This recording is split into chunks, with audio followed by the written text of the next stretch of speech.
Today's story is Deep Water Protocol. Let's listen together.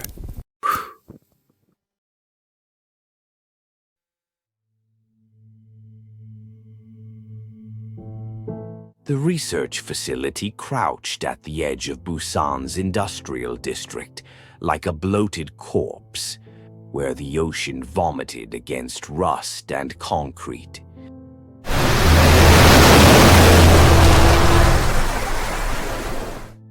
Dr. Yoonji Park had been inside for 72 hours straight. Her badge photo showed someone younger. Someone who still had life behind her eyes. Someone who didn't yet know what lived in the water.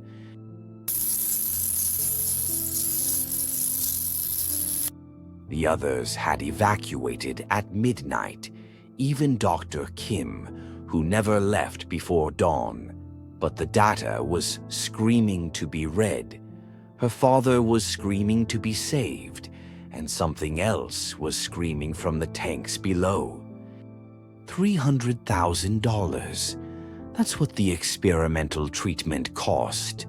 That's what she'd promised him when the tumor bloomed behind his eyes like a black flower, consuming his sight week by week, day by day, hour by hour.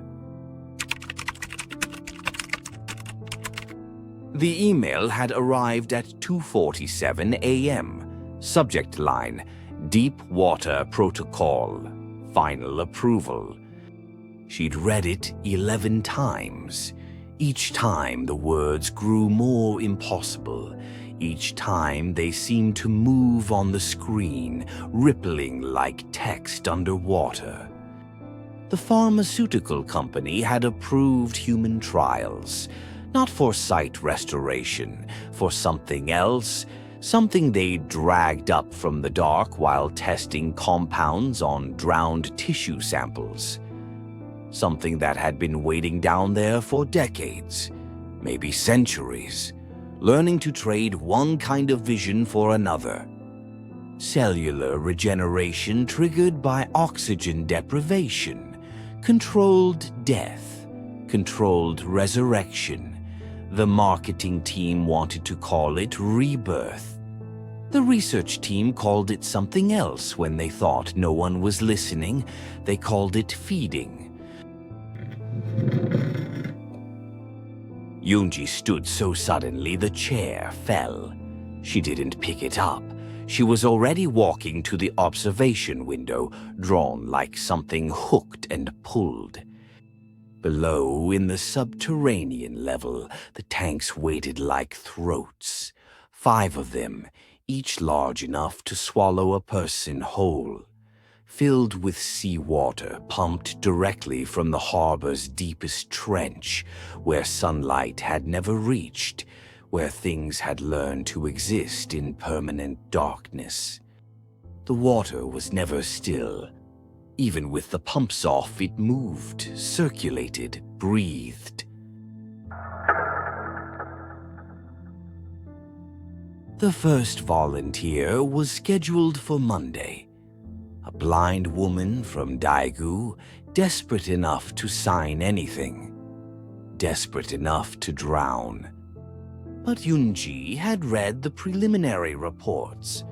The ones Dr. Kim kept in the locked drawer with the scratched-out combinations and bloodstains on the handle. The ones that showed what happened to the rats. They didn't just regenerate. They transformed. They saw things that made them claw through their own skulls to reach their brain stems. Saw things that made death look like mercy. Her father's name on the screen. She let it ring, and ring, and ring. Picked up on the 13th buzz because 13 was unlucky and she was past caring about luck. Dad, it's almost 4 in the morning. I know what time it is. Time is all I have left. Time. And the dark. The pain is in my eyes now. Behind them. Growing. His voice sounded scraped hollow, like something had reached down his throat with a fist made of salt water and pulled out everything that made him human. Did you take the medication? It doesn't work. Nothing works. I can feel it spreading, Yunji. The tumor. It's pulsing. It's alive. Yunji, you promised me. You said the company had something. You said you could save me. I know what I said. Then when? How much longer do I have to live in this darkness? How much longer before I can't remember what you look like? Before I forget what light is? Before I forget, there's anything but black. In the dark. That's what he meant. How much longer drowning in the dark? Soon. I'm working on it right now. The approval came through. What does that mean? What approval? She couldn't tell him. Not yet. Not about the drowning. Not about the 6 minutes of conscious death. Not about what came after. What opened its eyes when you opened yours. It means I can save you. Tomorrow. Can you come to the facility tomorrow? Tomorrow? Yes. Tomorrow morning. I'll explain everything then. Yunji, what are you? She ended the call. The screen went dark. Her reflection stared back at her from the black glass. Behind her reflection, something else seemed to stare. She turned. Nothing there.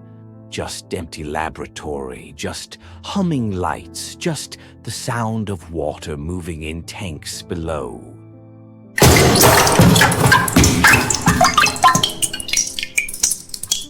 Hunji found herself descending, not toward the elevator, toward the emergency stairs, the ones that led down into the cold, into the wet, into the place where the air tasted like the ocean's throat.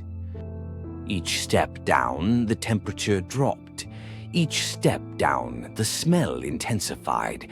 Salt and chemicals, formaldehyde and something organic, something rotting, something that had drowned a long time ago and never stopped drowning. The tank room stretched before her like a cathedral built for drowning. Each cylinder stood 12 feet tall, 8 feet wide. Thick glass revealing dark water within, water that seemed darker than it should be. Thicker. Control panels beside each tank, oxygen levels dropping, pressure increasing, temperature rising, duration settings locked at 6 minutes, 6 seconds, 6 milliseconds. The numbers glowed red in the darkness. And the timer, the one that measured how long a subject could remain submerged before the protocol initiated, before something in the water decided to trade. 6 minutes. That's what the research indicated. 6 minutes of controlled drowning before the compound could trigger regeneration.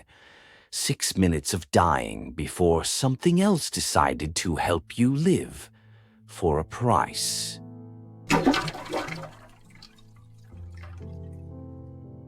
She approached the first cylinder.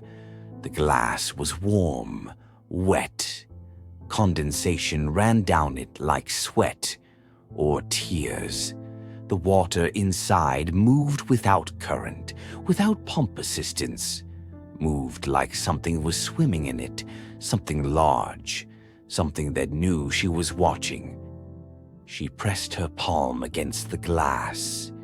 The warmth soaked through her skin. Wrong, all wrong. Seawater should be cold, dead cold, ocean bottom cold. but they'd heated it, body temperature, so the subjects wouldn't go into shock too quickly, so they'd be conscious when the water filled their lungs, so they'd be awake when the drowning started, when the trade began. The protocol required conscious drowning, required them to know what was happening, to feel every second as their lungs flooded and their brain began to starve, to experience the exact moment when they stopped being one thing and started becoming another. Only then would the compound work. Only through that specific trauma, only through that precise moment of death, when the door between worlds was open and something could slip through, something could make an offer. Onji sat at the control station. The chair was still warm. Someone had been sitting here recently, watching the tanks, waiting. She logged in with her credentials. The system opened like a mouthful of teeth made of data. She pulled up the files Dr. Kim had buried. The real data. The truth beneath the presentations and the profit projections. Test subject R147, white rat, blind from birth. Submerged for 6 minutes, 3 seconds. Compound administered at drowning threshold. Result: complete optical nerve regeneration. Subject regained sight, perfect vision, 20/20 in both eyes. She scrolled down, found the video file Dr. Kim had attached, clicked play. The rat was in a glass observation box. It could see. Its eyes tracked movement perfectly. Followed the researcher's pen. Watched a rubber ball roll across the floor. Demonstrated perfect visual acuity. Then it stopped moving. Went completely still. Its eyes fixed on the corner of the box. The empty corner, staring at nothing. No, not nothing. Staring at something, something that was there, something only it could see. The rat began to scream, a sound rats shouldn't be able to make. Almost human, almost like it was trying to form words. Then it attacked its own eyes.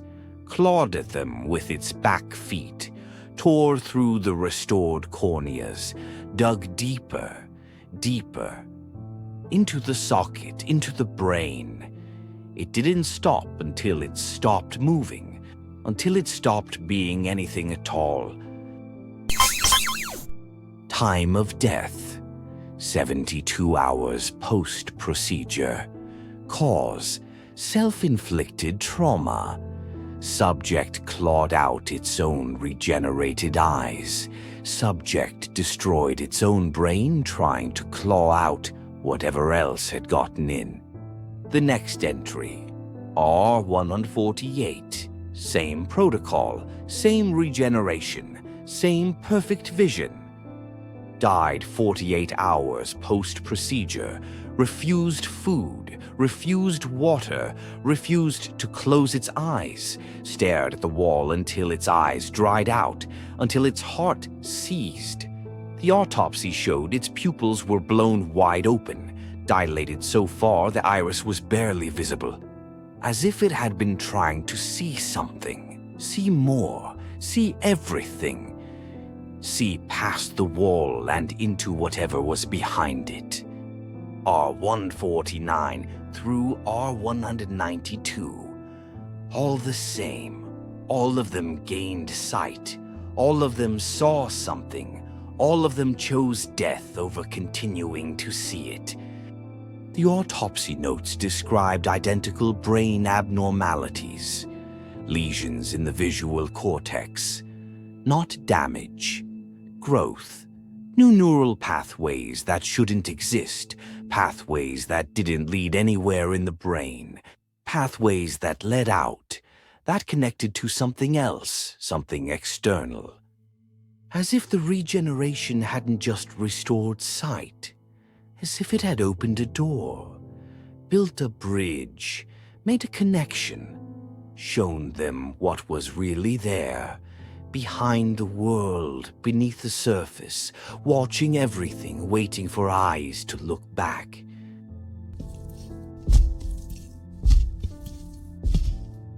Unji closed the files. Too late. Far too late. The stairwell door was already opening. Had been opening for a while. How long had she been staring at the screen? I knew you'd come down here. They always do. Once they start asking questions. Once they start seeing the pattern. Dr. Kim looked older than his 56 years.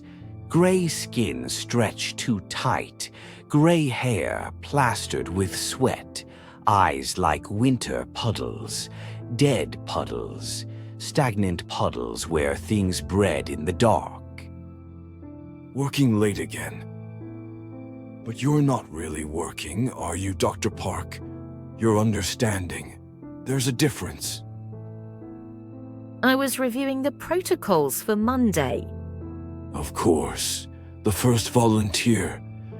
Mrs. Song from Daegu. Poor woman. So desperate to see her grandchildren. So desperate she'd sign anything. Agree to anything. Let us fill her lungs with anything. He moved closer. His shoes left wet footprints on the dry floor. How were his shoes wet? Close enough now that she could smell it. Coffee and underneath something marine. Something that had been soaking in salt water. Something that had drowned. Did you find what you were looking for? In my files? Did you watch the videos? Did you see what they saw before they died? Unji's throat closed. Words wouldn't come. Her mouth tasted like seawater. When had she tasted seawater? I don't know what you mean. A system logs everything, Dr. Park. Every file opened, every password used, every second you spent watching those rats destroy themselves. I was watching you watching them on the security feed. You couldn't look away, could you? Even when you wanted to. Even when you should have. He reached past her, touched the screen. His fingers left wet smudges on the glass. Not condensation, something thicker. The smudges didn't evaporate. They moved, slowly, like something alive. You saw the rat data, the complications, the casualties, the transformations. Why didn't you report it? Why are we proceeding with human trials? Those subjects died, all of them. They tore out their own eyes. Rats aren't people, Dr. Park. The human mind is stronger, more adaptable, better at accepting things, better at learning to live with things, even things that shouldn't exist. He smiled. It didn't reach his eyes. Nothing reached his eyes. They were somewhere else. Looking at somewhere else. Because the company invested $40 million. Because the board needs results that can be marketed. Because Mrs. Song signed a consent form that releases us from liability. Because sometimes science requires sacrifice. Sometimes it requires all the sacrifice. Or maybe whatever they saw was so terrible that death was preferable. Maybe it still is. Terrible is subjective, Dr. Park. What's terrible to a rat might be enlightening to a human. What's unbearable to the blind might be transcendent To those who can finally really see everything. Silence filled the space between them. Above, machinery hummed. Below, in the tanks, heated seawater circulated through pumps and filters. And under that, another sound. A wet sound, a breathing sound, a waiting sound. Your father is blind, isn't he? The question landed like a fist made of ice water. That's not relevant to the research. Of course it is. That's why you're here at 4 in the morning, reading forbidden files. That's why you've been pushing so hard for approval. That's why you can't stop. Even now, even knowing what you know, you'll still do it. Because he's your father. And you promised. And a promise is a chain. And chains pull us down into the water, down where they're waiting. He touched her shoulder. She didn't move. Couldn't move. His hand was wet, soaking through her lab coat. Cold water, ocean water, deep ocean water. I understand. I do. If I could save someone I loved, I'd feed the water anything it wanted. Wouldn't you? His hand squeezed, gentle, almost fatherly, almost loving, almost forgiving. The protocol works, Dr. Park. Yes, there are complications. Yes, the subjects experience psychological distress. Yes, they see things, but they see. For the first time in their lives, or for the first time in years, they see. Isn't that beautiful? Isn't that worth dying for? And then they die anyway, within days, within hours. Some of them, not all. R-191 survived 2 weeks before we terminated the trial. R-192 made it to 20 days. We're improving the protocol, refining the compound, learning what the water wants, learning how to negotiate. He leaned closer.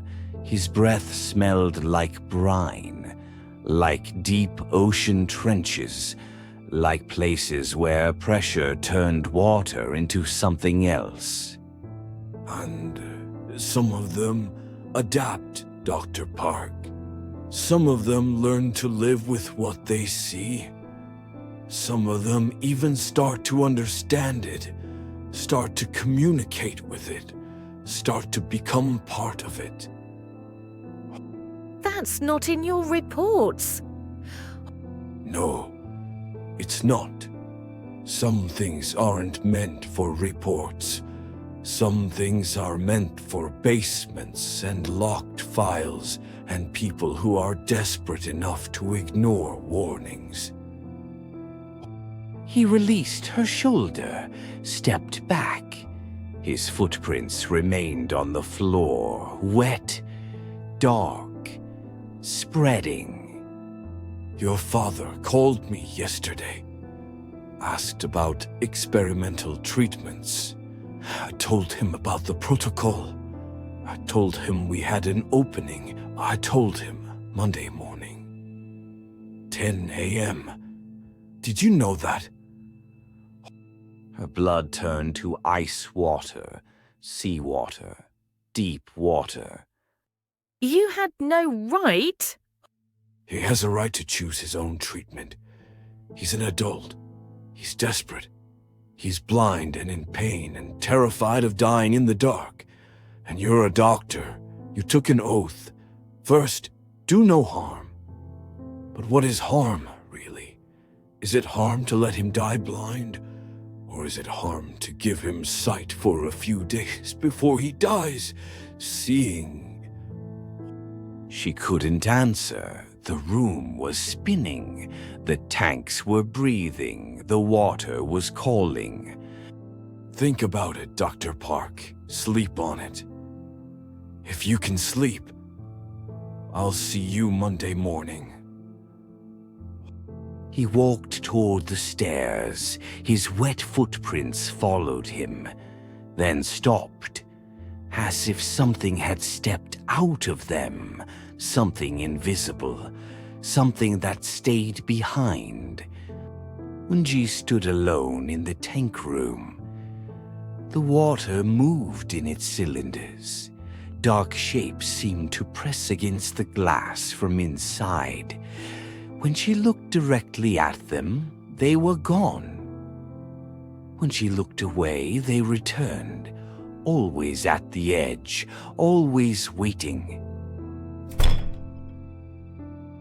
She walked to the nearest tank, pressed both hands against the glass. It was warmer now, pulsing, like skin, like something alive. The water inside was completely black, opaque, thick as oil. Nothing like the clear, filtered seawater they'd started with. And deep in that darkness, something moved. Something large. Something that noticed her notice it. She pulled her hands away. The warmth remained, soaked into her palms, into her skin, into her blood. Her phone, in her pocket, her father's name. Again, she answered. Dad, Dr. Kim called me. He said you have a treatment. He said it works. He said you've been trying to tell me but didn't know how. Is that true? Oh. She opened her mouth, closed it, opened it again. The words came out anyway, like something else was speaking through her, like the water had already gotten inside. yes, it's true. Come tomorrow, 10 a.m. I'll explain everything. Will it hurt? She looked at the tanks, the dark water, the shapes moving inside. Only for 6 minutes. And then I'll see you again. I'll see your face. Tears ran down her cheeks. Salt water, ocean water, water that tasted like the harbor. Yes, you'll see everything that's there. Thank you, Yunji. Thank you. I knew you'd save me. I knew you wouldn't let me die. Blind. The line went dead. She stood holding the phone. Her reflection in the tank glass stared back. Behind her reflection, shadows gathered, pressed against the glass. Watched her with eyes she couldn't quite see. She didn't go home, couldn't leave. She sat at the control station all night, watching the tanks, reading the files, watching the video of R-147 again, and again, and again. Each time she saw more detail, more proof, more evidence of what was waiting.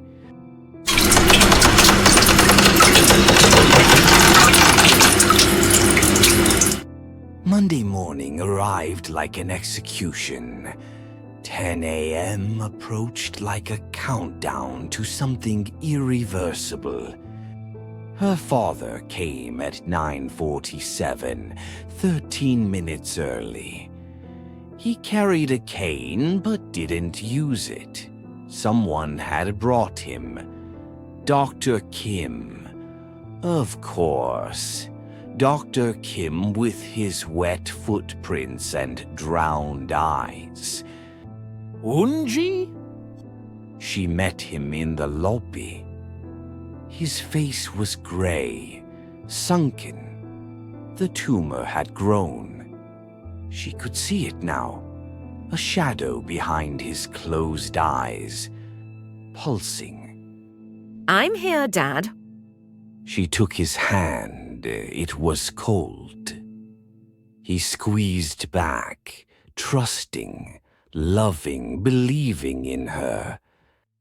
Dr. Kim explained the procedure.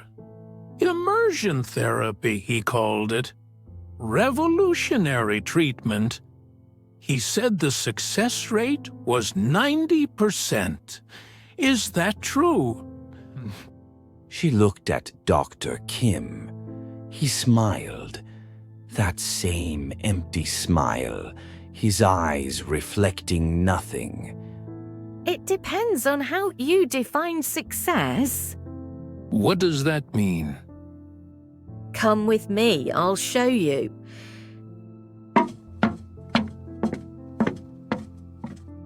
She guided him down, one step at a time, each step colder, each step darker, each step closer to the water. The tank room waited, all 5 cylinders full. The water inside had changed color overnight, not clear anymore, not filtered. Thick and dark and moving with internal currents. I can smell it. The ocean. Are we near the water? We're in it. We've always been in it. We just couldn't see it before. She led him to the first tank, helped him onto the platform. His hospital gown was thin. His skin was pale. His blind eyes were open, staring at nothing. Or staring at something. Something he'd been seeing all along in his darkness. Yunji, I'm scared. I know. Will it work? Will I really see again? She looked at the dark water. The shapes moving inside, the things pressing against the glass, the things that had been waiting so long for someone to feed them, for someone to trade with them, for someone to open their eyes and let them in. Yes, you'll see everything, and then you'll understand why some people choose not to look. What? She pressed the button. The platform began to descend. The water rose to his ankles, his knees, his waist. Yunji, wait. What do you mean? What am I going to see? The water reached his chest, his neck, his chin. Them. You're going to see them, the drowned ones, the things that live in the water, the things that have always been there, the things that want to see through your eyes, the things that will trade you vision for access, sight for surrender. What are you talking about? Yunji, stop this! Pull me up!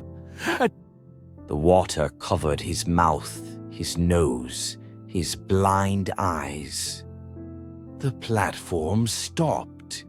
He floated in the tank, suspended. The water was opaque now. She couldn't see him anymore. Just dark shapes, moving, approaching, surrounding. The timer started. 6 minutes. 6 minutes of drowning. 6 minutes of dying. 6 minutes of the water filling his lungs while the compound seeped through his blood-brain barrier and opened the door in his visual cortex. The door that let things through, that let them see, that let them in. She watched the tank. Dr. Kim stood beside her, silent, watching with her, or watching something else. Something she still couldn't see. Something her father was about to see. Something that was going to see through him. 45 seconds. The panic phase. He's breathing water now. His lungs are flooding. His brain is starting to starve. The compound is beginning to work. The door is starting to open. Shapes moved in the dark water, large shapes, dozens of them, pressing against her father's body, not attacking, not yet. Just touching, examining, tasting, testing. 3 minutes. The death phase. His heart is slowing. His brain activity is dropping. He's almost there. Almost through. Almost open. They can sense it now. They're gathering. They want to see what he's hiding in his brain. What memories. What thoughts. What he sees when he sees them. Yeah. The water had turned completely black, thick as oil, thick as blood. The shapes were clearer now, human-shaped, but wrong, distorted, stretched, arms too long, fingers too many, eyes that were just holes, mouths that were just wounds, things that had drowned, things that had stayed drowned, things that had learned to exist in the drowning, to thrive in it, to become it. 6 minutes. Inject the compound. Now. Hunji pressed the button. The syringe deployed automatically. The compound shot into her father's bloodstream, raced toward his brain, toward his eyes, toward the tumor, toward the darkness. For 10 seconds, nothing happened. The water was still. The shapes were gone. Her father floated motionless. Then the convulsion started. His body jerked like something had grabbed him, multiple somethings pulling him in different directions, fighting over him, tearing him. Not his body. Something else? Something inside. Something that was trying to escape, and something that was trying to get in. Regeneration phase. The tumor is dying. The nerve tissue is rebuilding. The connections are forming. New pathways, new doors, new eyes. Eyes that see in, eyes that see out, eyes that see through. The timer hit 0. The platform began to rise. The water fell away. Her father emerged, gasping, coughing water, black water. Water thick with things that weren't water. His eyes were open. Both of them wide open. Impossibly wide, seeing. No, no, no, no, no, no, no!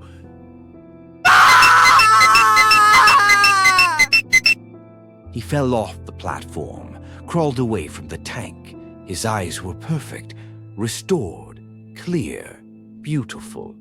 Tracking movement perfectly, seeing everything. Seeing too much, seeing things that weren't there. Things that were there. Things that had always been there waiting for someone to see them. They're here. They're all here. In the water, in the walls, in you. Oh God, they're in you. I can see them moving under your skin. I can see them looking through your eyes. How can you stand it? How can you live with them inside you? Dad, it's okay. It's the treatment. Your brain is adjusting to new visual input. The hallucinations will fade. Hallucinations? Hallucinations? He grabbed her arm. His grip was strong, too strong. His restored eyes bored into hers. She saw herself reflected in them, saw something else reflected, something behind her, something huge, something that had never been human. They're real, all of them. The ones in the water, the ones who've been drowning forever, the ones who feed on sight, who trade vision for access. They're real, and they're here, and they've always been here, and now I can see them, and they can see me, and they won't stop seeing me. And I can't close my eyes, because even when I close my eyes, I still see them because they're inside now. Inside my eyes, inside my brain, inside where I am. He released her, backed away. His eyes never left her face, never stopped seeing what was behind her, what was inside her, what was waiting. How many people have you fed to them? How many people have you drowned? How many eyes have you opened for them to look through? I saved your life. You were dying. The tumor. Would have been a mercy. Blindness was a mercy. Darkness was a mercy. I understand now. I understand why the rats clawed out their eyes. I understand what they saw. I see it too. I see all of it. And I can't stop seeing it. And it won't stop seeing me. He turned toward the window overlooking the tank room. 5 cylinders, all of them full, all of them breathing, all of them waiting. And you're going to keep doing it. Keep drowning people. Keep opening eyes. Keep feeding them. Because they promised you something. They promised you the treatment would work. They promised you people would see. But they didn't tell you what people would see. What's really there? What's been there all along? What's been watching everything we do through every drop of water? Every tear, every drink, every rain. They're in all of it. Seeing through all of it. He looked at her again, really looked. His restored eyes saw everything, saw too deep, saw through flesh and bone, and found something underneath that should have stayed hidden. You know, don't you? You've known all along. You read the files, you watched the videos, you know what happens to the subjects, and you're going to keep doing it anyway, because they have something of yours, something you want back, or something you never had. They promised you something in exchange for eyes, for access, for hosts. They promised you what? Fame, money, sight of your own. What did you trade, Yunji? What did you sell them? Nothing. I traded nothing. I'm trying to help people. I'm trying to restore sight. You're trying to feed them. You're trying to give them more eyes to see through, more minds to touch, more worlds to enter. They've been trapped in the water so long, so hungry, so desperate to see the world above, and you're giving them away. Giving them volunteers, giving them victims, giving them me. He walked to the door. She didn't stop him, couldn't stop him. His perfect vision guided him. No cane, no hesitation, seeing every obstacle, seeing through every obstacle, seeing what was really there, seeing what she couldn't see, what she didn't want to see, what she'd been drowning people to avoid seeing. The treatment works, Yunji. I can see. I can see everything. Every beautiful, horrible, infinite, impossible thing. And I will kill myself before nightfall. Because when it gets dark, when there's no light to distract from them, when there's nothing to see but them, I won't survive that. No one could. No one has. He left. The door closed, the sound echoed. Final, permanent ending. Unji stood in the recovery room. Blood on the floor from where he'd scratched his arms. Torn monitoring equipment. Empty space where he'd been. She walked to the window. Looked down at the tanks. The water had returned to normal, clear, filtered, empty, as if nothing had happened, as if nothing lived in there, as if it was all in their heads. But her hands still felt warm, still felt wet, still felt like something had touched them in the water. The call came at 3:47 p.m. Hospital, her father's name. She knew before answering, had known since he left, had known since before that, had known when she made the first call, made the first promise, made the first choice. Dr. Park, this is Seoul General. Your father was brought in 20 minutes ago. He threw himself from Smapo Bridge into the water. He was still alive when they pulled him out.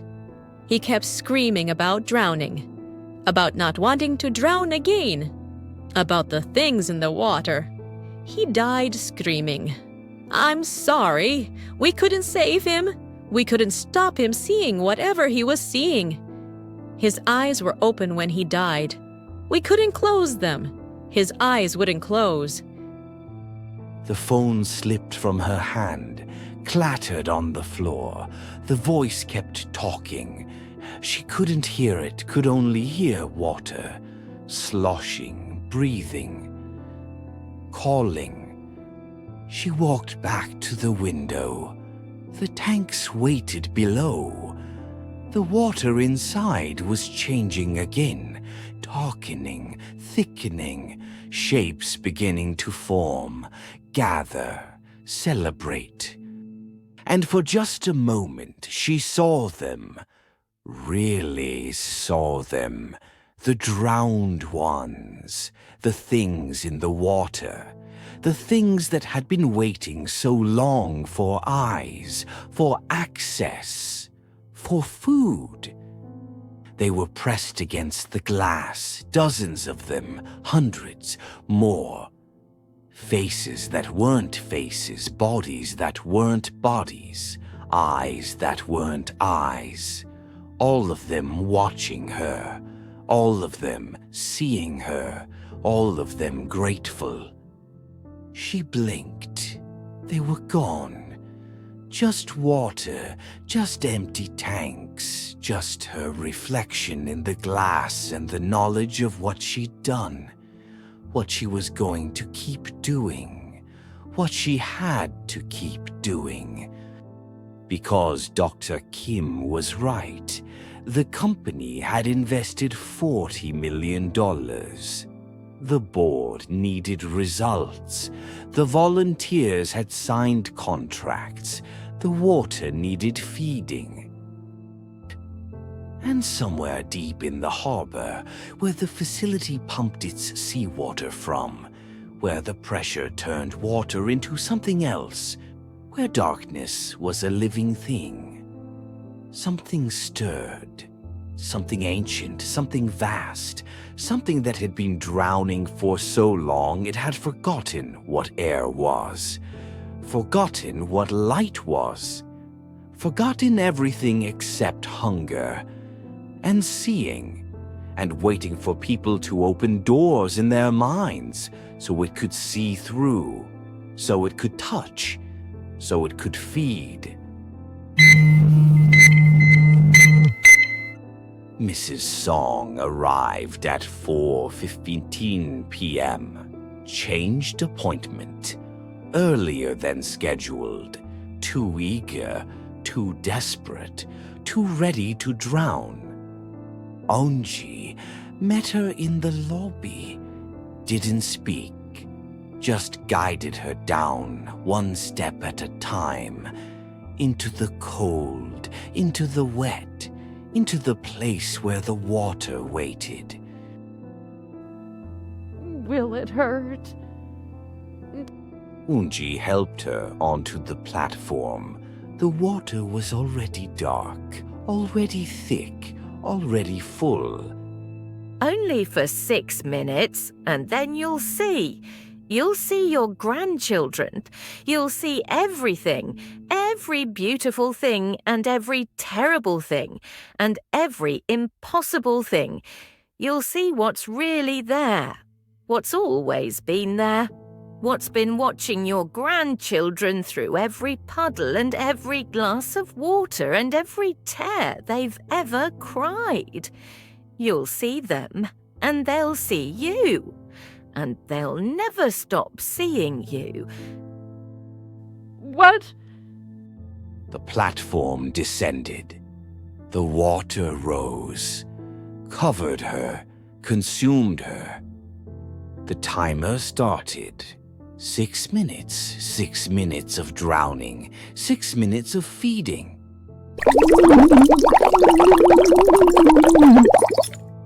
Unji watched the shapes gather in the darkness, watched them surround Mrs. Song, watched them touch, examine, taste, claim. The compound injected. The timer hit 0. The platform rose. Mrs. Song emerged, seeing, eyes wide, perfect, beautiful, doomed. Oh no, oh God, no. What have you done? What have you shown me? What is this? What are they? Why are they everywhere? Why won't they stop looking at me?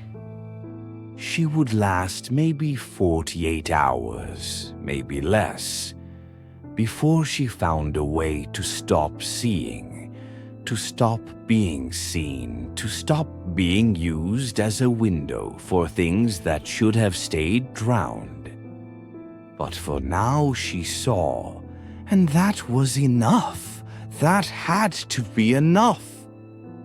Because the research would continue. The protocol would be refined. The compound would be perfected. The company had invested too much to stop. The water had invested too much to stop. The drowned ones had invested too much to stop. And there were so many blind people in the world, so many desperate people, so many volunteers willing to drown for 6 minutes if it meant seeing again, if it meant seeing anything, even if that anything was everything. Even if that everything was too much, even if too much was fatal.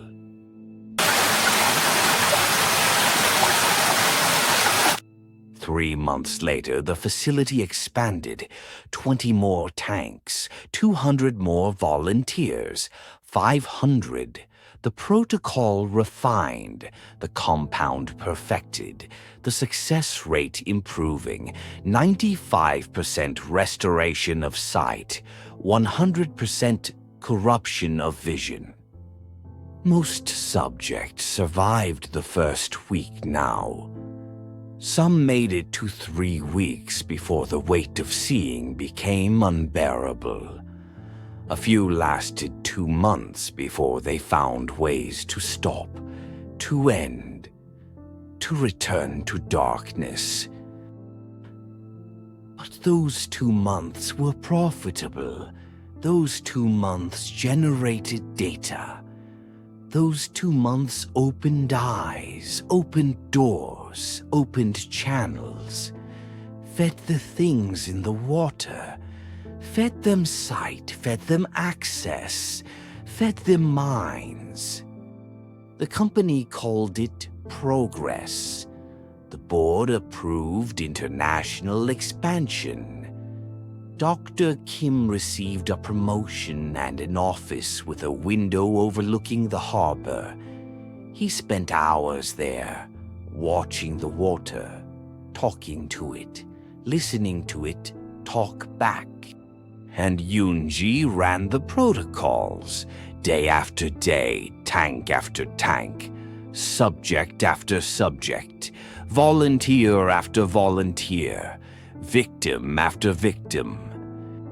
Each one drowning, each one seeing, each one learning what her father had learned, what the rats had learned, what everyone learned eventually. That some darkness is merciful, that some blindness is a gift, that some things once seen can never be unseen, can never be unfelt, can never be removed, because they're not outside.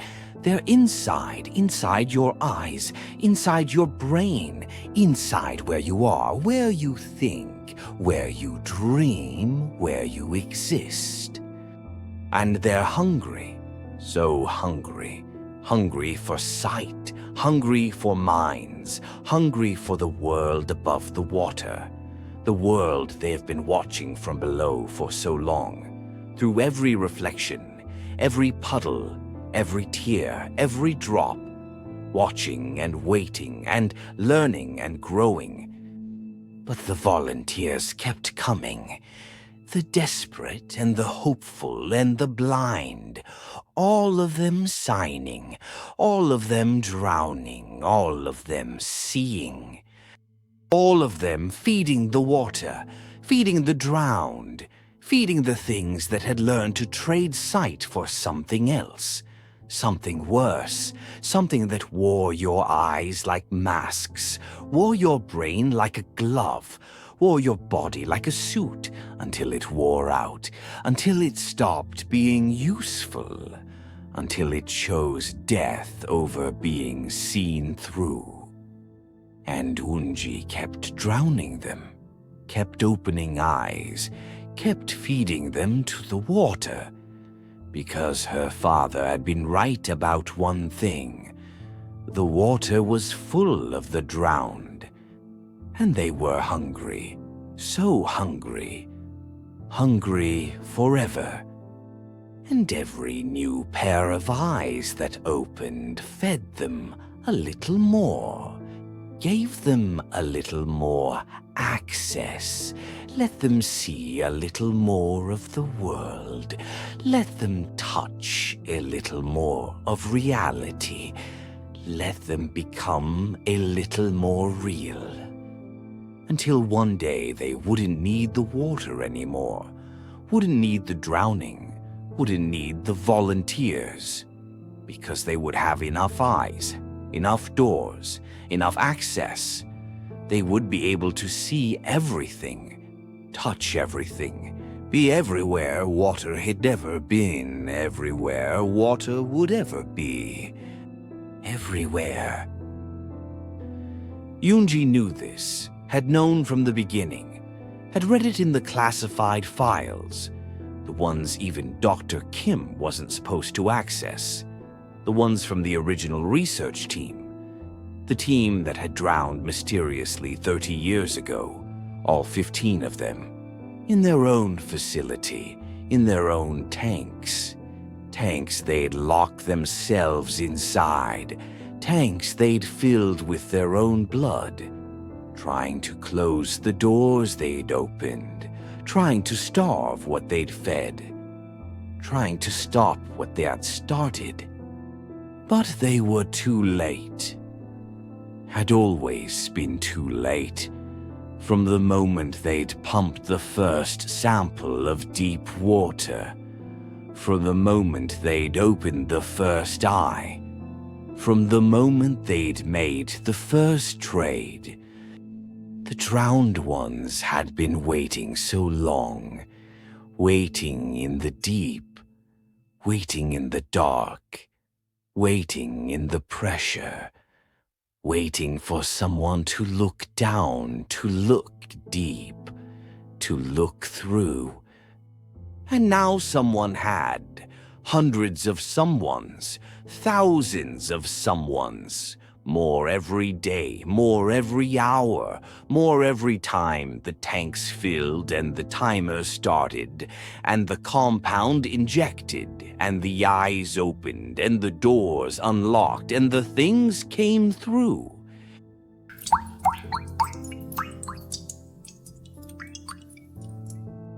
Unji stood at the observation window, 20 tanks below. All of them full, all of them active, all of them drowning someone, opening someone, feeding someone to the things that waited. She pressed her hand against the glass. It was warm, wet, pulsing. The warmth spread up her arm, into her shoulder, into her chest, into her heart, into her brain, into her eyes. And for just a moment she saw what her father had seen, what the rats had seen, what all of them saw before they died. The drowned ones, not in the tanks, not in the water, everywhere, in the walls, in the air, in her. Standing behind every person, wearing every person, looking through every eye, every window, every screen, every reflection, every surface that could show an image, show a face, show a soul. They were everywhere, had always been everywhere, just waiting for someone to see them, to acknowledge them, to let them in. And now she had. And now they were inside, inside her eyes, inside her sight, inside her forever. She blinked. They were gone, or they weren't gone. They'd just become part of what she saw, part of how she saw, part of her. It didn't matter. She had work to do, protocols to run, volunteers to process, eyes to open, doors to unlock, things to feed. The water was hungry, the drowned were hungry, the company was hungry, the world was hungry for miracles. And she would give them miracles. Give them sight, give them vision, give them everything they wanted.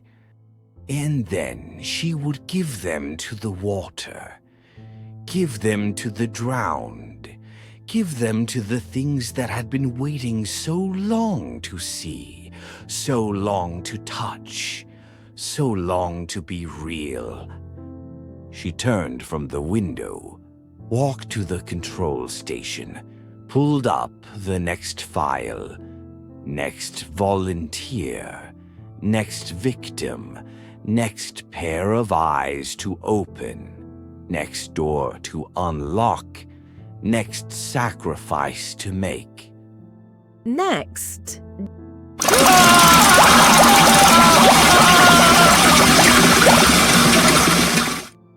The water remembered everything it touched, everyone it touched, every eye it opened, every mind it broke, every soul it drowned. And it was patient, so patient, patient as the ocean, patient as the deep, patient as the dark, patient as the pressure that crushed ships and bones and hope. It had waited so long, it could wait longer, could wait until enough eyes opened, enough doors unlocked. Enough people saw, enough people knew, enough people became. And then it wouldn't need to wait anymore. It would be everywhere water was. Everywhere water had been, everywhere water would be. In every drink, every bath, every rain, every tear, every cell, every body, every eye. Watching, seeing, being. The drowned ones weren't in the water. They were the water. Had always been the water. Would always be the water. And water was everywhere. Was everything, was everyone. Unji knew this now, saw this now, was this now. And she kept pressing the button, kept filling the tanks, kept drowning the volunteers, kept opening the eyes, kept unlocking the doors, kept feeding the water. Because what else could she do? What else was there? What else remained when you'd seen what she'd seen? When you'd done what she'd done? When you'd become what she'd become? Nothing. Nothing but the water. Nothing but the drowning. Nothing but the endless cycle of sacrifice and sight and surrender. The facility would expand. The protocol would spread. The world would volunteer. The world would drown. The world would see. And then the world would know, would understand, would become, would drown forever, would see forever, would be forever, with them, through them, as them. The drowned ones, the things in the water, the things that were the water, the things that were everything. Watching, waiting, winning.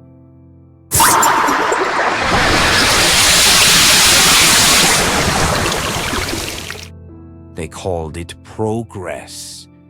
They called it treatment. They called it sight. But it was drowning. It had always been drowning. It would always be drowning. And everyone was drowning now, had always been drowning, would always be drowning. In the water, in the sight, in the seeing, in the things that saw, in the things that were, in the things that would always be. Forever, forever, forever. Drowning